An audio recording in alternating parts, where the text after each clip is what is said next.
네, 접수 좀 받아주십시오.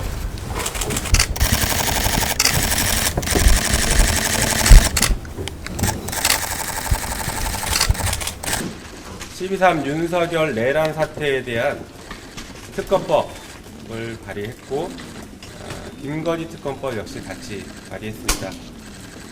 법안의 주요 내용을 간단히 말씀드리겠습니다. 일단 12.3 윤석열 내란 사태와 관련한 특검법은 수사 대상 범죄를 지금 발생했던 내란 행위와 관련된 일체의 의혹들을 다 포괄해서 수사 대상 범죄에 포함시켰습니다.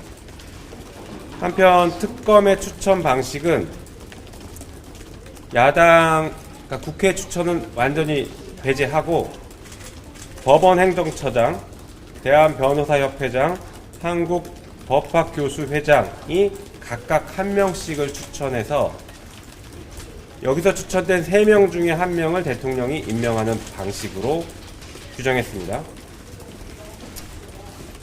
그 밖에 나머지 부분들은 일반 저희가 통상 특검을 제출했던 것과 유사합니다. 한 가지 중요한 특징은 오늘 법사위에서 상설특검 요구안이 처리되고 내일 본회의에서 처리될 예정인데, 상설특검이 진행이 되면 이 일반 특검과의 관계가 문제가 될 수 있습니다. 그래서 이 일반 특검법에는, 오늘 제출한 특검법에는 상설특검의 수사 대상과 인력을 그대로 흡수해서 이 오늘 제출한 특검이 최종적으로는 수사의 주체가 되도록 했습니다. 그래서 그런 특별한 규정을 하나 더 추가했습니다.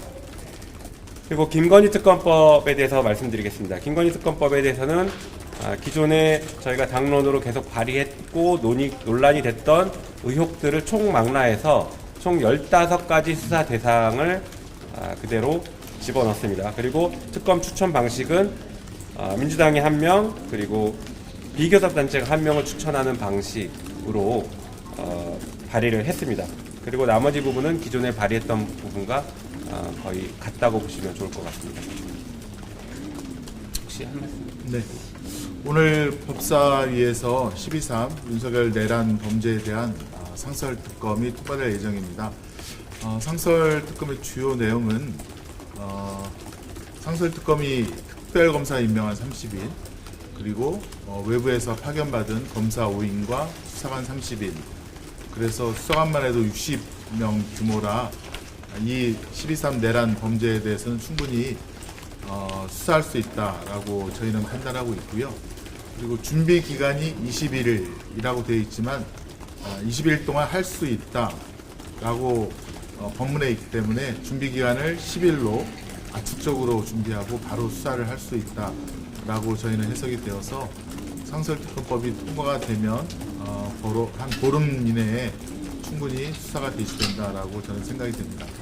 다만 저희가 일반 특검법을 염두에 둔 것은 윤석열 씨가 예컨대 상설특검 후보 추천위원회에 후보 추천 요청을 안 한다든가, 혹은 특별검사가 추천이 되었음에도 불구하고 3일 이내에 임명을 해야 되는데 임명을 하지 않는 그런 비상 상황도 염두에 둘 수밖에 없기 때문에 일반 특검도 함께 저희가 발의를 해서 어쨌건 12.3 내란 범죄에 대해서는 반드시 공정하고 중립적인 특별검사의 수사에 의해서 진실이 밝혀져야 된다. 그래야 국민적인 의혹이 해소가 되고 역사의 심판을 받을 것이다라는 그런 생각이 있었기 때문에 이렇게 하게 되었음을 국민 여러분께 말씀을 드리겠습니다. 저도 하나만 더 말씀드리고 간단히 지금 질의를 받도록 하겠습니다. 우리 민주당은 민주주의의 적에 대해서는 관용을 베풀지 않겠습니다.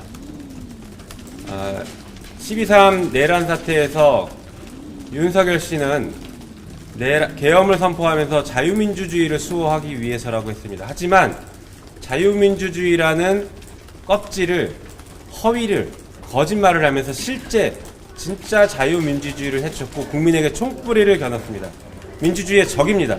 민주주의의 적에 대해서는 저희는 관용을 베풀지 않고 매우 강도 높게 책임을 묻고 매우 강한 처벌을 촉구를 합니다. 하나 더 이 자리를 빌어 좀 경고를 해야 될 것 같습니다. 검찰이 지금 이 사건 수사를 열심히 적극적으로 하고 있는데 수사에서 손을 떼기를 바랍니다. 잘 아시는 것처럼 검찰은 윤석열 대통령과 함께 이 나라를 망국의 길로 이끌었던 공범이었습니다. 그 공범이 갑자기 내란 사건을 수사하면서 국국의 영웅인 척 하질 말기를 바랍니다. 국민들은 다 알고 계십니다. 지금의 검찰의 수사는 정치 행위입니다. 게다가 수사권조차 없습니다. 내란죄는 검찰의 수사권이 없습니다. 직권남용을 수사할 수 있다라고 하는데 그것 역시 거짓말이고 위헌적 발상입니다. 조정된 수사권에서는, 축소된 검찰의 수사권에서는 직권남용은 수사를 할 수가 없습니다.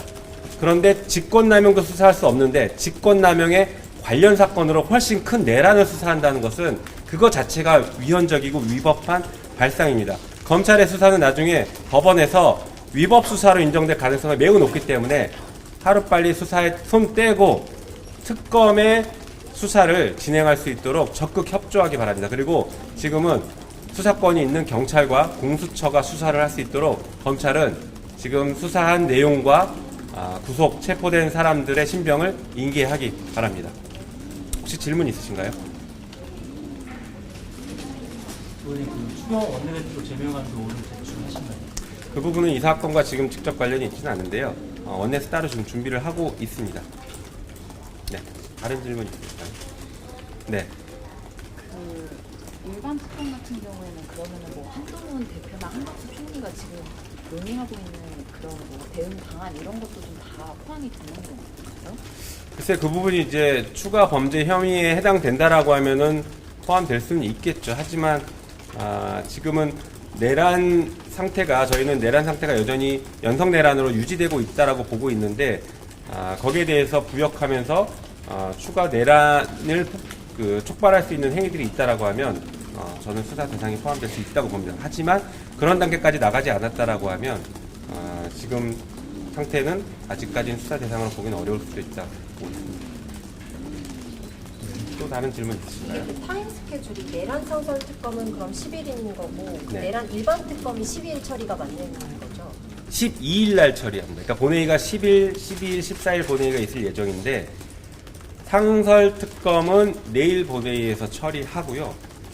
일반 특검은 12일 본회의에서 처리할 예정입니다. 그 앞서 내용 보니까 국무위원 분들도 언급이 됐던데 네. 그분들도 행위에 가담이 됐다고 하면 수사 대상이 되는 건가요? 당연하죠. 내란죄 공범입니다. 이것은 해석의 여지가 별로 없습니다. 계엄 자체가 요건에 해당하지 않는 게 너무 명백함에도 불구하고 계엄에 동의한 것은 그거 자체가 내란을 염두에 두고 내란에 공모한 행위입니다. 계엄 요건이 일지 아닐지 헷갈린 상황이 아니었습니다. 계엄 요건에 해당하지 않음이 너무나 명백한 사안이기 때문에 국무회의에 참석해서 찬성 표결한 사람들은 다 내란죄 공범입니다. 그리고 지금 아시는 것처럼 실제로 안가에 누가 모였고 뭐 법무부는 구치소를 비워두고 하는 실행행위들을 분담했습니다. 이것에 대해서는 내란행위의 공범으로 분명하게 볼 수 있다고 생각합니다.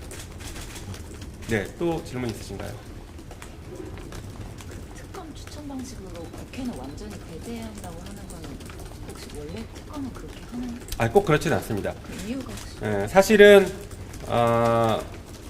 기존의 특검 저희가 추천했던 방식이나 과거의 선례들을 보면 내란죄 일반 특검에서도 민주당이 특검을 추천하는 것이 타당하다고 저희는 생각하고 있습니다. 다만 그것 자체가 또다시 정쟁의 불씨로 남겨서 내란이라는 국가적인 이 위기 사태를 해결하는데 혹여나 하루라도 아니면 1분 1초라도 혹시 지체되게 만들까 저희가 걱정이 돼서 시간을 최소한 단축시키고 정부와 그리고 여당이 반대할 명분 자체를 저희가 최대한 배제하겠다라고 해서 이렇게 했습니다. 그리고 특검 추천 절차도 아마 법에서 보시면 아시겠지만 일반적인 특검 추천에 소요되는 일수보다도 단축시켰습니다.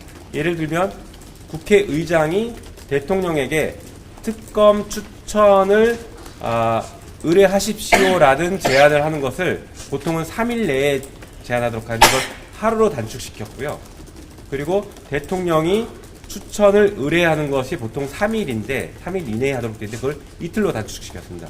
그리고 새 기관에서 추천을 하면 대통령이 보통 3일 이내에 임명하도록 되어 있는데 그것도 이틀로 단축시켰습니다. 그만큼 1분 1초 하루라도 시간을 단축시켜야 하는 중대한 사안이고 매우 위중한 상황이기 때문에 저희가 그런 부분들을 다 조정을 했다 이렇게 이해해 주시면 좋겠습니다.